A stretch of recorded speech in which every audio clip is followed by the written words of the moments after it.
Hello everyone. आज हम इस वीडियो में कॉजेटिव वर्ब्स के बारे में सीखेंगे। इनमें अंतर क्या होता है सिंपल वर्ब्स की तुलना में। सिंपल वर्ब्स जैसे हम याद करते हैं कि भाई वीप मीन्स रोना, और हमें अगर रुलाने की जरूरत पड़ जाए तो कोई दूसरा वर्ड नहीं होता। ऐसे ही हंसने का हंसाना करना पड़ जाए तो हमें दिक्कत आएगी कि भाई कौन सी वर्ब्स लगाएं, क्योंकि दूसरी ऐसी वर्ब्स होती नहीं है। तो उनके लिए हमें कॉजेटिव वर्ब्स का प्रयोग करना पड़ता है। अब इनका प्रयोग हम डिटेल में जानकारी लेते हैं। Let's start. क्वेश्चन है कि what is a causative verb? It is a verb which tells that somebody gets something done by anyone else. कि कोई भी ये जो वर्ब होती है वह बताती है कि कोई किसी चीज़ को करवाता है किसी के द्वारा। कुछ ऐसे वाक्य होते हैं जिनमें एक कमांडर यानी क्रिया को कराने वाला, ध्यान दें कराने वाला अलग होता है, और दूसरा डूअर जो क्रिया को करने वाला है वो अलग होता है। ऐसे वाक्य में कर्ता यानी कि जो कमांडर जिसको हम बोल रहे हैं वह स्वयं क्रिया ना करके किसी डूअर करने वाले से करवाता है। जैसे आपका वर्बी फॉर्म जो होती हैं, तो साफ़ करना आपको पता है, क्लीन जैसे बोलते हैं, लेकिन साफ़ करवाना कराना पड़ जाए तो आपको सोचना पड़ जाएगा। लिखना की इंग्लिश तो आपको पता है, लेकिन लिखवाना जरूरत पड़ जाए तो भी आपको सोचना पड़ेगा। धोने की पता है लेकिन धुलवाने की दिक्कत आएगी। तो ऐसे वर्ब्स का प्रयोग करने के लिए, ट्रांसलेट करने के लिए हमें इन नियमों की आवश्यकता पड़ती है। अब ये भी कई कैटेगरी में आपको अलग अलग से तरह से पहचानने पड़ते हैं। तो सबसे पहले एक कैटेगरी बांटते हैं कि जब कमांडर और डूअर दोनों ही वाक्य में हों तो निम्नलिखित नियम का प्रयोग करें। ध्यान दें, यानी कि करने वाला और कराने वाला दोनों ही वाक्य में हो तो हम उन्हें वह कैसे बनाएंगे। जैसे एग्जाम्पल देखते हैं कि उसने मुझसे काम कराया या मैंने उसे हंसाया। तो इस वाले वाक्य में देखोगे कि उसने मुझसे काम कराया, यानी कि किसने कराया, कराने वाला है उसने। किस पे कराया, मुझसे कराया, वो भी है। आगे मैंने उसे हंसाया, तो किसने हंसाया, मैंने। किसे हंसाया, उसे। तो ये करने वाला भी है, कराने वाला भी है। इनको चार तरीके से बनाया जा सकता है। ये अलग अलग चार पार्ट किए गए हैं। ध्यान दें, समझने की कोशिश करें कि सबसे पहले यदि वाक्य में आपको कोई फोर्स दर्शानी हो, कोई प्रेशर है, किसी काम को कराने में किसी फोर्स का या प्रेशर का भाव आता है, तो हम इस नियम का प्रयोग करते हैं। सब्जेक्ट के बाद मेक का प्रयोग करें टेंस के अनुसार। उसके बाद ऑब्जेक्ट लगा दें, यानी कि जो डूअर होता है वो आपका ऑब्जेक्ट रूप में यूज होता है। फिर उसके बाद वर्ब की फर्स्ट फॉर्म लगा दें, फिर जो भी अदर रह जाए उसको लगा दें। जैसे अध्यापक ने छात्र को डेस्क पर खड़ा किया, तो छात्र अपनी मर्जी से खड़ा नहीं हुआ, अध्यापक ने किया है, बाई फोर्स या प्रेशर वाली बात आ गई। तो the teacher made the student stand on the desk. ध्यान दें कि मेड का यानी मेक का मेड हो गया, क्योंकि टेंस जो था पास्ट इंडेफिनिट था, इसलिए सेकंड फॉर्म आ गई। आगे माँ बच्चे को होमवर्क करा रही है, यहाँ रही है वाली बात आ गई, तो इसलिए आपको कंटिन्यूअस टेंस के इज मेकिंग यूज करना पड़ गया। The mother is making the child do the homework. आप देख सकते हो कि ये आपका रूल है जो, ये बिल्कुल आपको इसी तरीके से यूज करना होता है। आगे देखेंगे कि सब्जेक्ट, यानी कि इसमें क्या होगा, कन्विंस वाली बात। किसी को आप अपने पक्ष में लेकर के, किसी को आप राजी करके कोई काम करा रहे हो, तो उसमें आपको इस नियम का प्रयोग करना है। जैसे सबसे पहले सब्जेक्ट, फिर गेट टेंस के अनुसार आएगा, फिर ऑब्जेक्ट वही डूअर, फिर इसमें टू आएगा। ध्यान दें कि ऊपर वाले में ऑब्जेक्ट के बाद टू नहीं था, लेकिन इसमें टू लगाना पड़ेगा, फिर वर्ब की फर्स्ट फॉर्म लगानी पड़ेगी। जैसे मैंने अपने दोस्त से अपना होमवर्क कराया, I got my friend to do my homework. यानी कि कराने वाला भी है, करने वाला भी है।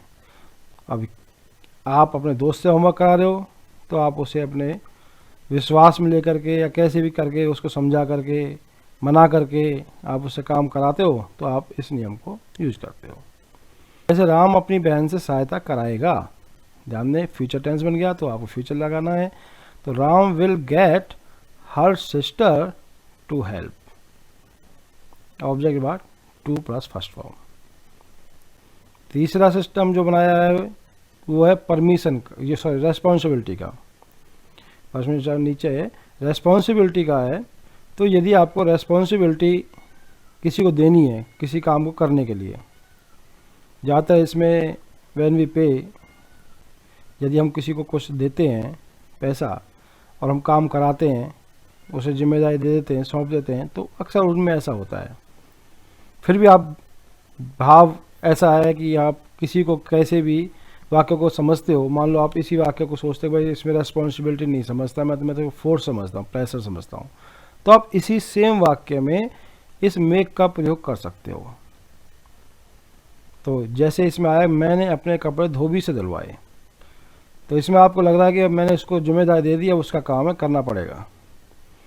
तो आप सेंटेंस बना सकते हो I had the washerman wash my clothes, यानी कि ऑब्जेक्ट के बाद फर्स्ट फॉर्म आएगी, टू नहीं आएगा इसमें।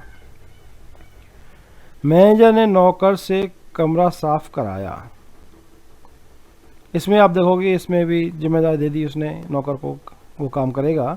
तो the manager had the servant clean the room, दोनों के दोनों पास्ट टेंस थे, तो आप देख सकते हो कि दोनों में पास्ट के अनुसार ही हैड का प्रयोग हुआ है।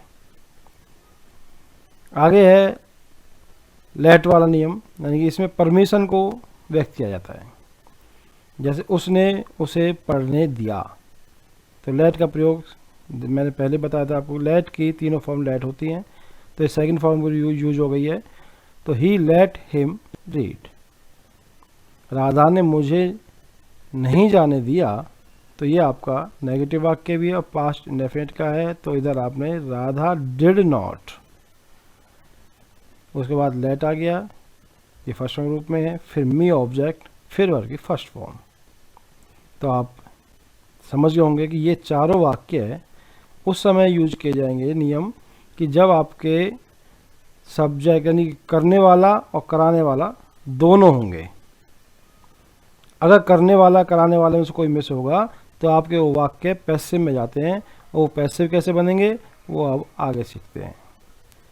ऐसे वाक्यों का इम्पेरेटिव वाक्य भी सीख लो कि इसमें यदि आपको लगे कि इम्पेरेटिव के सेंस में बोला गया है, यानी सामने वाले से करने के लिए कह दिया सीधा कि अपने बाल नाई से कटवाओ, काटो नहीं कटवाओ, तो आप देख सकते हो कि डूअर इसमें जैसे है इम्पेरेटिव वाक्य है, तो सीधा मे क्या है का प्रयोग करके प्लस में ऑब्जेक्ट जो लगा देना जो डूअर है, फिर उसके बाद वर्ब की फर्स्ट फॉर्म लगा देना, आपका सेंटेंस बन जाएगा। पैसिव सेंटेंस में कैसे पहचानोगे कि पैसिव है, कि जब कमांडर हो और डूअर वाक्य में ना हो तो निम्नलिखित नियम का प्रयोग करें। ध्यान दें, कमांडर हो यानी कि कराने वाला है और करने वाला नहीं है, तो जैसे इसका रूल होगा सब्जेक्ट के बाद गेट या हैव का प्रयोग टेंस के अनुसार किया जाएगा, फिर आपको ऑब्जेक्ट प्रयोग करना है जिस पर वो काम किया जा रहा है, फिर आपको वर्ब की थर्ड फॉर्म प्रयोग करनी है, फिर जो भी रह जाएगा वो करना है। जैसे मैंने अपने कपड़े धुलवाए, किससे धुलवाए वो नहीं बताया गया, सीधा है कि मैंने अपने कपड़े धुलवाए, तो आपको सेंटेंस बनाना है आई गॉट या हैड लगा करके वो जो चीज़ जिस पर काम किया गया है उसे लगाएं, जो भी नाउन हो, फिर उसके बाद वर्ब की थर्ड फॉर्म लगा दें। वह अपने जूते पॉलिश करा चुका है, तो ही हैज़ गॉट या हैड हिज शूज पॉलिश्ड, यानी कि आप देख सकते हो कि प्रेजेंट परफेक्ट टेंस के अनुसार हैज हेल्प में यूज हुआ, थर्ड फॉर्म आई, फिर ऑब्जेक्ट आया, फिर वर्ब की थर्ड फॉर्म आई। आगे यदि इसी टेंस का आप इम्पेरेटिव बनाओ, जैसे हमने पहले सीखा था इम्पेरेटिव, तो उसमें आपका ऑब्जेक्ट लगा हुआ था यानी करने वाला डूअर था नाई, लेकिन इसमें नहीं लगाया गया है कि अपने बाल कटवाओ, तो सीधा आपको गेट या हैव प्लस में आपका ऑब्जेक्ट जिस पे काम हो रहा है वो लगाओ, फिर वर्ब की थर्ड फॉर्म का प्रयोग कर दो। ये नियम देखें ध्यान से कि जब कमांडर ना हो और डूअर वाक्य में हो तो निम्नलिखित नियम का प्रयोग करें। ध्यान दें कि अभी हमने ऊपर वाला जो सीखा था उसमें क्या था कि कमांडर तो था लेकिन डूअर नहीं था।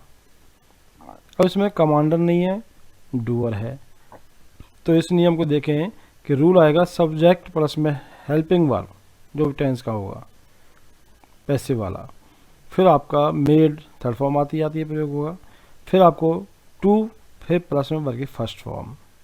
अगर आपका उसमें प्रीपोजिशन ऑब्जेक्ट की जरूरत पड़े तो उसका यूज पीछे करोगे। जैसे मुझसे पाठ पढ़वाया गया, तो आप देख सकते हो कि पढ़ने वाला नहीं डूअर जो है वो है आई, लेकिन किसने पढ़वाया वो नहीं बताया, इसलिए आपको एक पैसिव के रूप में बनाना है कि I was made to read a lesson. अगर इसमें होता है उसके द्वारा तो बाय हिम इसके पीछे लगा सकते थे। मुझसे झूठ बुलवाया जाएगा, ये फ्यूचर का हो गया, तो I shall be made to tell a lie. अगर इसमें तुम्हारे द्वारा होता तो भी इसमें बाय यू पीछे आ सकता था। तो उम्मीद है कि आपको ये कॉजेटिव वर्ब्स के नियम समझ में आ गए होंगे। ज़्यादा मुश्किल तो नहीं है, लेकिन बिना प्रैक्टिस के आप कोई भी चीज़ नहीं सीख सकते। सेंटेंस को समझें, एग्जाम्पल तैयार करें और प्रैक्टिस करें। थैंक्स।